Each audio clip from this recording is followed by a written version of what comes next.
The unwanted guest ballroom was glowing with gold light, chandeliers hanging like frozen waterfalls above rows of tall people dressed in shiny suits and sparkling gowns.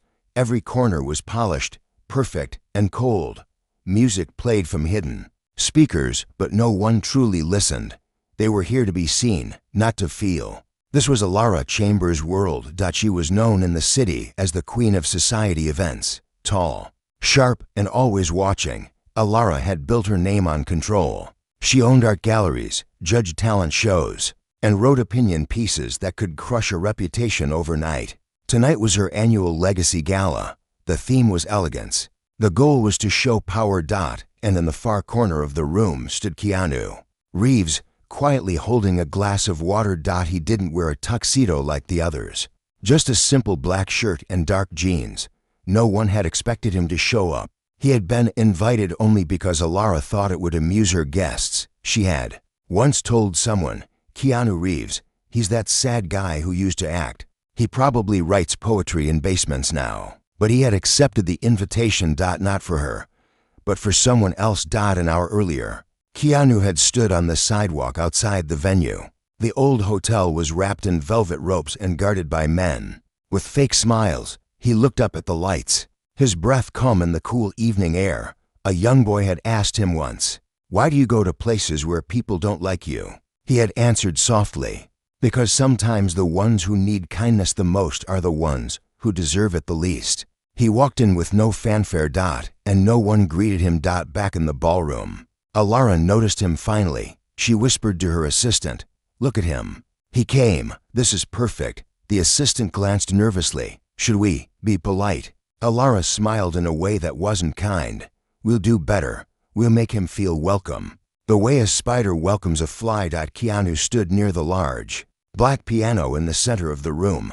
It was a Steinway grand, untouched, silent, like a crown that no one could wear. A few guests whispered nearby, "Is that really him? I heard he lives alone." "Just him and his motorcycle. He looks tired." Keanu ignored it. He had learned long ago that silence was more powerful than defense. A woman approached. Not Alara. Someone older, softer. She introduced herself as Mrs. Winston, a retired music teacher. "You're not like the others," she said. "I'm not trying to be," he replied. She smiled. "Good. This place could use more honesty." They talked for a few minutes. Mrs. Winston spoke of old students, broken dreams, and the way people forgot that music was meant to heal, not impress. Keanu listened closely. His eyes lit up for the first time that evening. But then the microphone clicked on, and Alara's voice echoed through the hall. "Ladies and gentlemen," she said with a sweet poison tone, "thank you for joining us tonight. Before dinner is served, we have a small surprise." She turned toward Keanu, who was now the center of every eye. "A guest among us has quite the history in the arts," she continued. "Some of you may not know this, but Mr. Keanu Reeves once studied classical piano." "How romantic." People clapped. A few chuckled. Keanu didn't move. Elara walked closer, holding the mic, her heels tapping like threats on the marble floor. "Would you honor us, Keanu? Just a little piece. Nothing grand." He looked at her. Then at the piano. He had not touched one in over a year, but he stepped forward, not because she asked, but because Mrs. Winston smiled at him with eyes full of quiet hope. The room went silent. Keanu sat. His fingers hovered above the keys. And then he played. Not to impress, not to prove. He played a melody that was soft and slow, like rain falling on an old window. It was full of sorrow, full of silence. The notes told a story of a boy who had lost his sister, of nights in empty rooms, of love that never said goodbye. It was not perfect. It was real. People stopped sipping their wine. Some forgot to breathe. Even Alara blinked slowly, confused by what she was feeling. The music climbed, then fell again, like a heartbeat. And when it ended, no one clapped. They just sat in stillness, like something had changed. Keanu stood quietly and walked back toward the edge of the room. He didn't bow. He didn't smile. He just looked once at Mrs. Winston, who had tears in her eyes. She mouthed the words, "Thank you," But Alara wasn't done. Her pride stung. She picked up the mic again. Such emotion, she said with a fake smile. Who knew sadness could be so entertaining? A few guests laughed. Unsure. Keanu stopped in his tracks. He turned back. Slowly, eyes calm but sharper now. It wasn't sadness, he said. Elara raised an eyebrow. No, it was memory, he replied. You wouldn't know the difference. Gasps filled the air. Alara's smile cracked. Mrs. Winston stood and clapped. Then one guest. Then another. Until the whole room stood. Not because they were told to, but because something inside them had shifted. Elara lowered the mic. And for the first time, she had no words. Outside, under the stars, Keanu stepped into the quiet. The doorman held the door open and whispered, "You changed the room." Keanu smiled softly. Music did, and walked into the night. But what he didn't know yet was that Alara wasn't finished. She had built her world with mirrors and masks, and no one made her feel small in her own house. She would remind him of that. In a way he'd never expect. The invitation trapped morning after the gala. Sunlight spilled over the city like warm honey. Most people who had attended Alara's event were already talking. Group chats buzzed. Whispers flew through private clubs and fashion brunches. But no one was talking about Alara's speech. They were talking about Keanu. The man who played a single song and changed the air in the room. Who walked in alone. And walked out a legend. Alara Chambers sat in her penthouse, staring at her untouched tea. The windows behind her stretched over the skyline, but her mind wasn't looking at the view. She was thinking about the way people looked at Keanu, the way they stood for him. For him. She clenched the edge of the table. She had built her power on being untouchable. She had made others feel small to feel bigger. But last night, in front of all her guests, Keanu hadn't just played a piano. He had stolen her stage. Never again. She whispered. Then she picked up her phone and made a call. That same morning, Keanu was sipping coffee at a quiet diner on 5th Street. He wore the same black jacket as always, simple, worn, comfortable. The waitress brought him pancakes. Without asking, she already knew his order. They had never spoken more than 5 words, but she liked him. As he read a newspaper, his phone buzzed. A message. We would be honored to have you perform at the exclusive Harmony Estate charity dinner this Friday. Formal attire.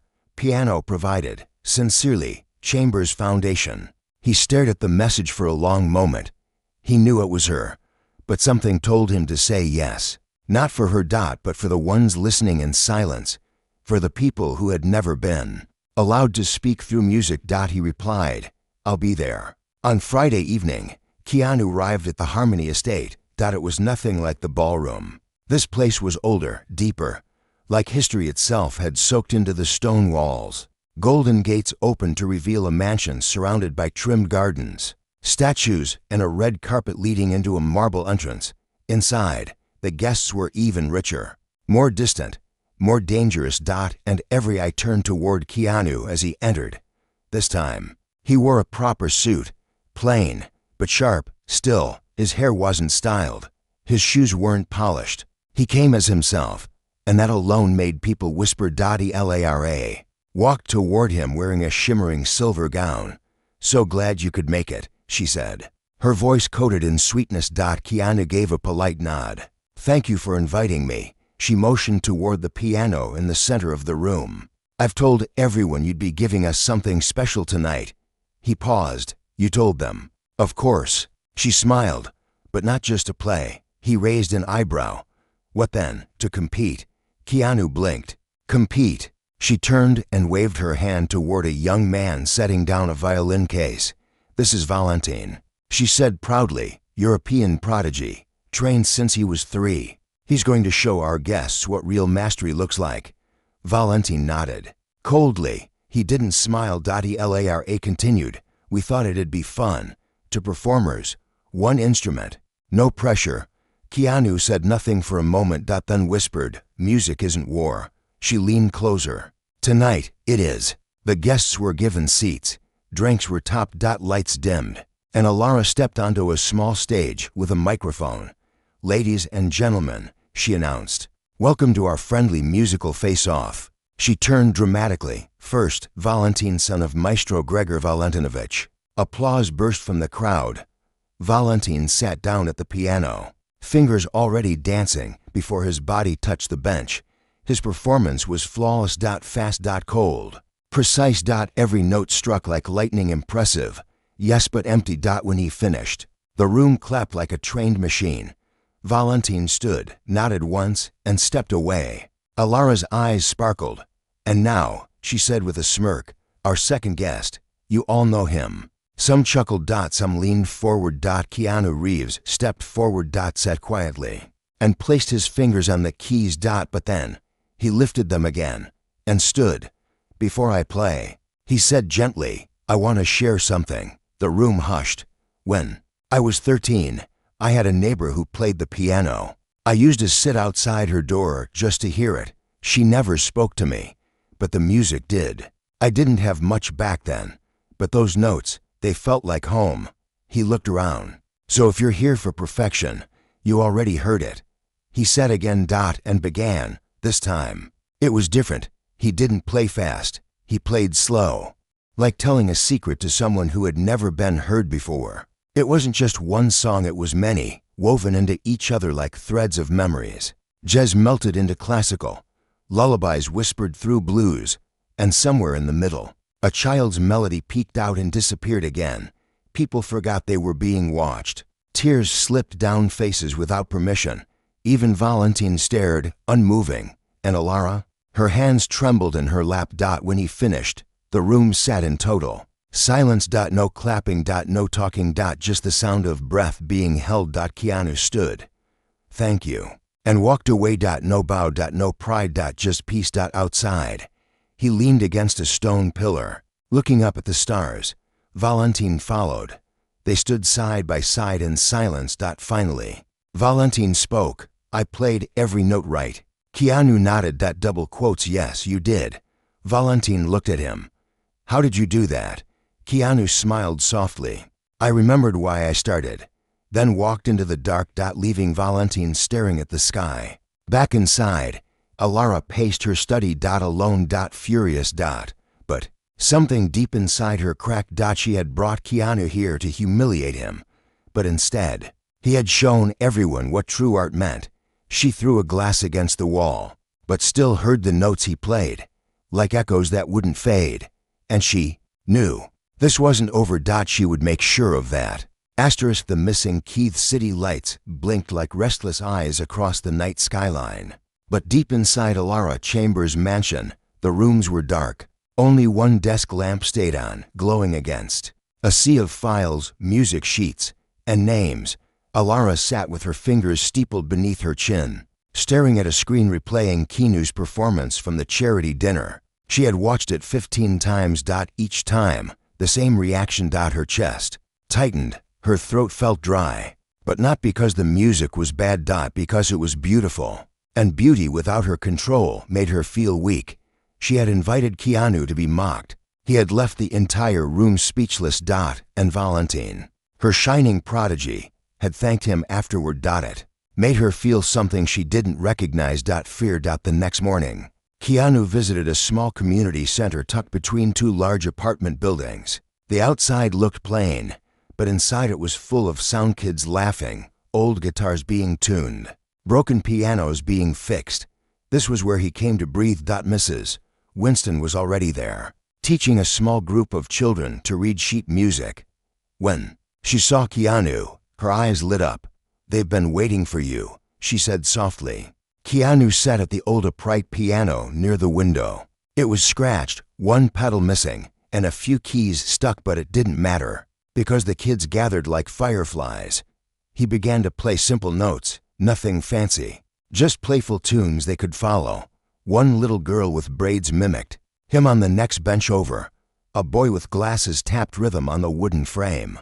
And the room came alive. Here, no one cared about fame. No one judged silence. They just made music. And Keanu felt something he hadn't felt in a long time. Home. That afternoon, as he walked back to his small apartment, an envelope was waiting at his door. No address, no return label. Just his name, He opened it slowly. Inside was a single black card with silver letters. You've been invited to the White Key Society private concert. Attendance is mandatory. Beneath it was a short note. Let's see how deep your music really goes. He sighed. Elara wasn't finished. But he wouldn't run. Not from her. Not from anyone. 3 days later, Keanu arrived at a building that looked like a museum. The guards at the gate were dressed in black. The courtyard was full of fountains and marble statues. Guests wore masks not for privacy, but for image. Nothing here felt real. Inside, the main hall was a circle, with a single piano placed in the center, white, glossy, lit by a ring of soft lights. Dozens of powerful people sat in silence. Art critics. Gallery owners. Influencers. Politicians. And at the very top, in a balcony above everyone, sat Elara. Her voice echoed through a small speaker. Welcome to the White Key concert, where the soul of the artist meets the judgment of the world. Keanu stepped into the light. He didn't speak. He didn't smile. He sat at the piano. And played. But something was wrong. The piano looked beautiful, but the moment he touched the keys, he knew it was tuned poorly. Deliberately. Notes were out of place. The pedal stuck. A trap. He looked up once and saw Elara's cold eyes watching from above. But instead of stopping, he adapted. He used the broken notes to build something new, a song that wobbled, stuttered, and then danced anyway, like a person learning to walk after losing everything. The notes became raw, imperfect, human. People leaned forward, confused but mesmerized. Because what he was doing wasn't just music. It was resilience. And even Elara felt her stomach turn, because he wasn't fighting her. He was freeing himself, right there, in front of all her guests. When he finished, there was no applause, just silence. One man stood slowly, then another. Soon, the entire room rose. No one clapped. They just stood. In respect. Elara's voice didn't return. She disappeared from the balcony before anyone saw her leave. Later that night, Keanu walked home through the rain. He didn't carry an umbrella. The water slid down his face like music notes falling from a forgotten melody. He reached his door and found another envelope waiting, but this one was different. Handwritten. He opened it carefully. Inside was a small sheet of music, a melody he had never seen before, and a message. I wrote this when I was 16. I never had the courage to play it. Maybe you can, Elara. He stared at the paper for a long time. Not angry. Not shocked. Just quiet. Because maybe the storm wasn't outside anymore. Maybe it was inside her. And maybe a note from the past was the start of something honest. He placed the paper on his piano and began to play. Slow. Gentle. And full of grace. But far away, in her penthouse window, Elara stood alone in silence. Listening to a recording of herself at 16. Playing the same melody and crying. For the first time in years. The forgotten melody. The rain had stopped, but the silence in Elara Chambers' penthouse remained. She stood in front of the same mirror she had owned since her 20s. Her reflection hadn't changed much. Still elegant, still poised, but her eyes were different. They looked tired. She held a cassette tape in her hand, worn, cracked at the corners. It had a small label on it with faded writing. First melody, age 16. She slid it into an old player. The sound was rough, but clear enough. Piano keys, shaky and young, played a gentle tune. The melody was filled with wonder, like someone reaching out into the world for the first time. But as it played, Elara didn't smile. She cried, softly, quietly, like a wound reopening after years of pretending it was never there. Because she remembered now. Before the power. Before the fame. Before the cruel smile she wore like armor. There was a girl who loved music for the way it healed things. And that girl was lost, until Keanu played her song. Across the city, Keanu sat with Mrs. Winston in the community center, surrounded by children. He had just finished teaching a beginner's lesson when he handed her the sheet of music Elara had sent him. Mrs. Winston stared at it carefully. You played this? Keanu nodded. Last night. Do you know who wrote it? Elara. She sighed and ran her fingers along the page. She was my student. Long ago. before she became who she is now. Keanu looked surprised. You taught her, Mrs. Winston smiled sadly. She used to stay after class, just to play in silence. Her father didn't let her practice at home. Said music was for weak minds. Keanu frowned. That explains a lot. Mrs. Winston nodded. She was gifted, but she hid it. Why? Because when she played, she felt things, and feeling things made her vulnerable. Keanu looked down. Maybe that's why she hates me. No, Mrs. Winston said softly. Maybe that's why she needs you. That night, a new invitation arrived at Keanu's door. Handwritten again. You're right. Music isn't war. But I need to hear that song. Played fully, no interruptions.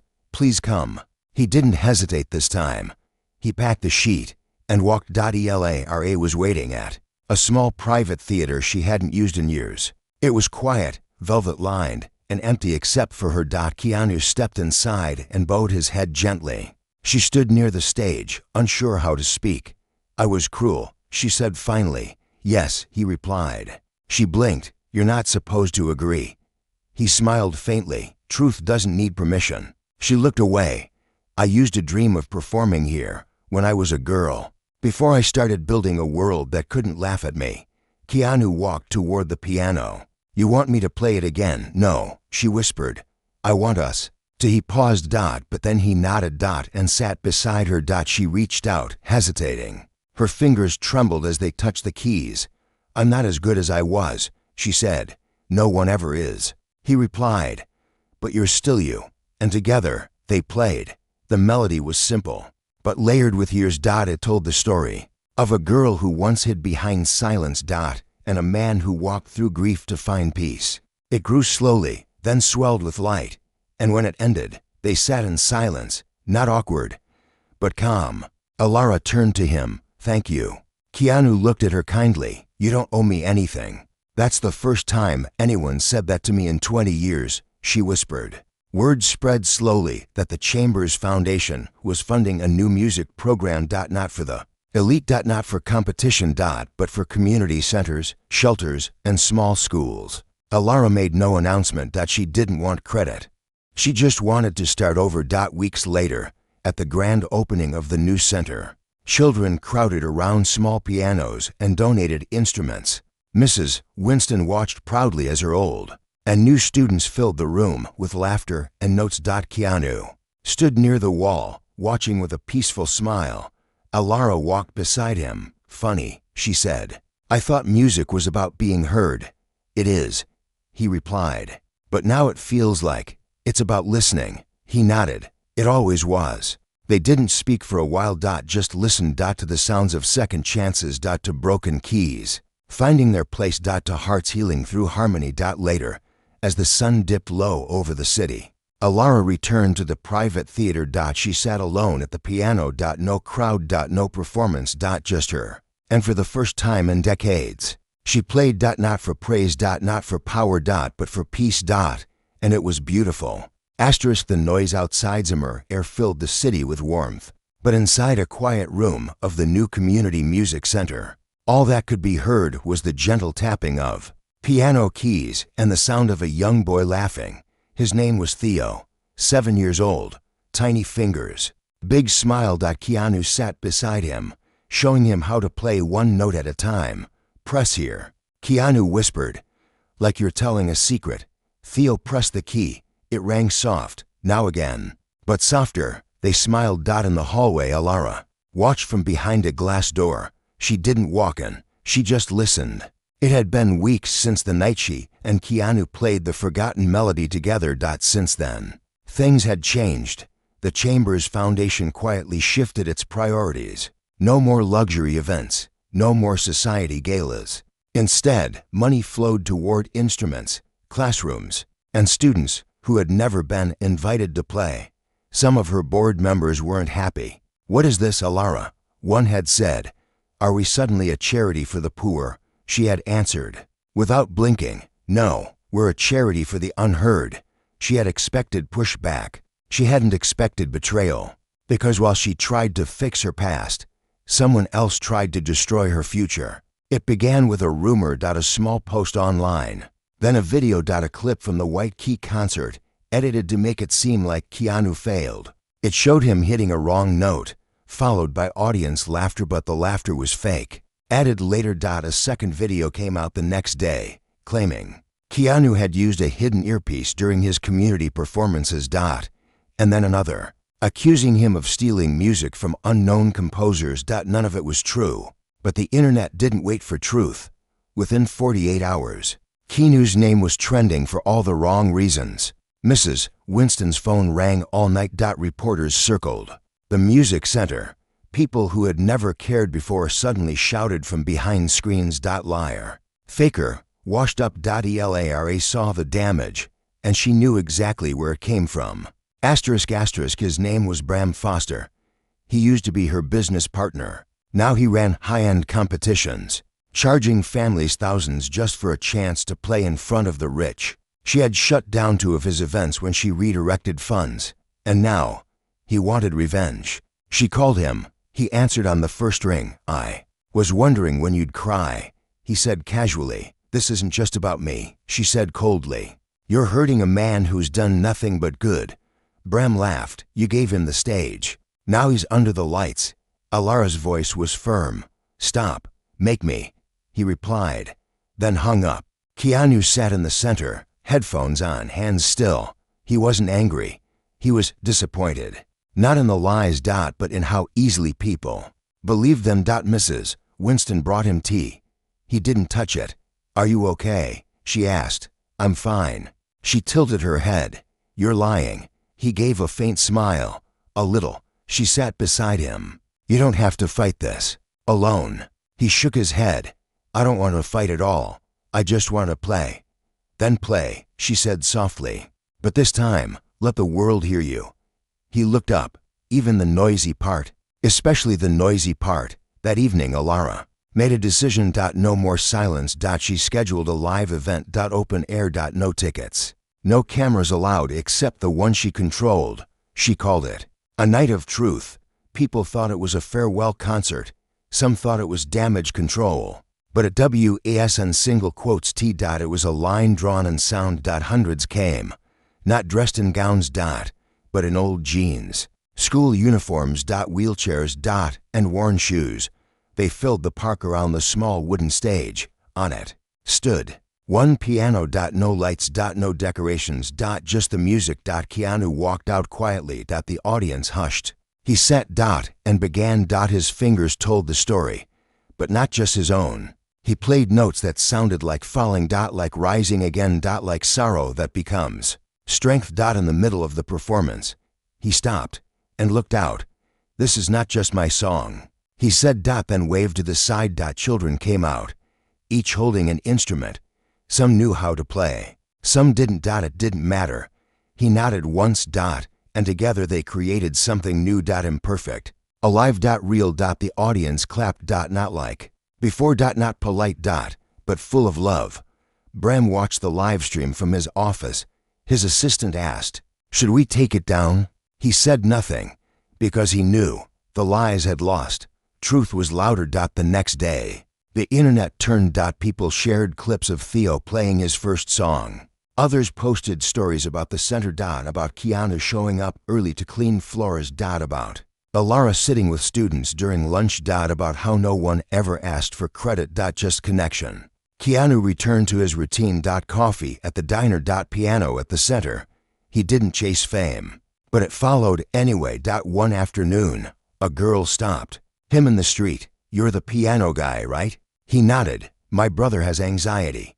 He watches your videos. They make him feel okay." Keanu knelt and smiled. "Tell him I said hello."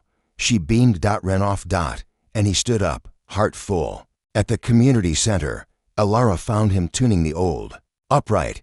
"They want to give you an award," she said. He shrugged. "They should give it to the piano." She laughed. "I told them you'd say that. You still playing, every night.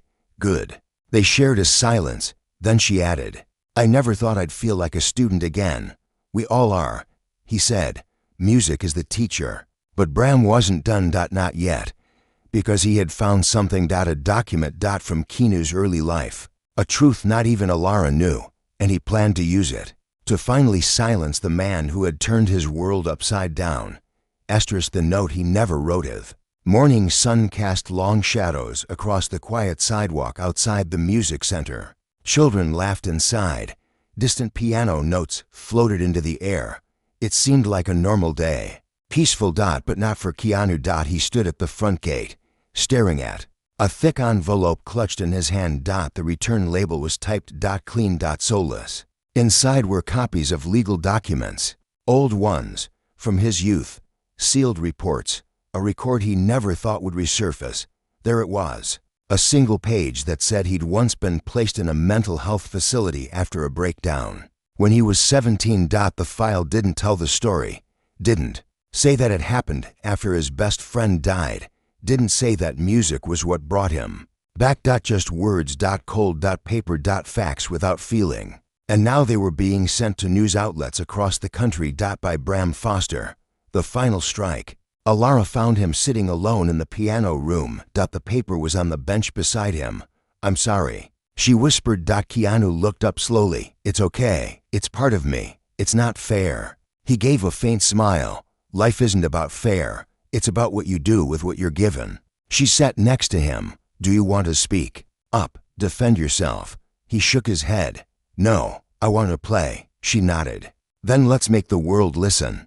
That night, the music center held a gathering. But this time, it wasn't a concert. It was a story. One told through sound, silence, and scars. The stage was simple. A single spotlight. A single bench. Keanu stepped out and faced the crowd. They were quiet. Some had read the headlines. Some had come out of loyalty. Some just wanted to understand. He didn't hold a mic. He just placed his fingers on the keys. And started. The first song was soft, like memory, like footsteps in a hospital hallway. He played notes that stumbled, then stood again. He didn't hide the pain. He let it live. In every chord. In every pause. The second song was different. It carried light, hope, the kind that sneaks in when you think the door is locked forever. Then came the third. He didn't announce it. But Mrs. Winston and Alara both knew it instantly, that it was the melody from the forgotten tape. Alara's first song. But now, fuller. Finished. Transformed by every soul it had touched. And when he ended, the room didn't clap. They stood, tears in eyes, hands over hearts. Not for fame. Not for drama. But for healing. Because he hadn't performed. He had shared. And that made all the difference. Later, in a quiet press interview, a young journalist asked him, "So are the stories true?" Keanu replied, "Yes." The journalist blinked. "You're admitting it." He nodded. "I was 17. I broke. I needed help. I got it. And music helped put me back together." The room went silent. Then someone asked, "And what would you tell a 17-year-old today, going through that?" He looked straight into the camera. "Your pain doesn't make you broken. It makes you honest." Bram watched from his office again. But this time, he didn't speak, because there was nothing left to say. He had used truth to harm, but Keanu had used truth to heal. And the world had chosen. Months later, the music center expanded. Not in size. But in reach. Small branches opened in places no one paid attention to. A basement in Detroit. A rooftop in Mumbai. A church hallway in Brazil. Each one had a piano. Each one had a student. And above the entrance, a small plaque with just 5 words. "Play like someone is listening." Alara didn't go back to galas. She didn't need to. Instead, she played at schools, taught children how to find their own sound. Sometimes, they asked, "Did you really try to embarrass Keanu Reeves?" She would laugh. "Yes, and he taught me instead." One evening, Keanu stood alone on a cliffside near the ocean. He brought no camera. No phone. Just a keyboard. He played as the sun went down. For no one. And for everyone. Because sometimes the deepest songs are the ones you never record. The ones you carry in your chest. Forever. And let the wind take the rest.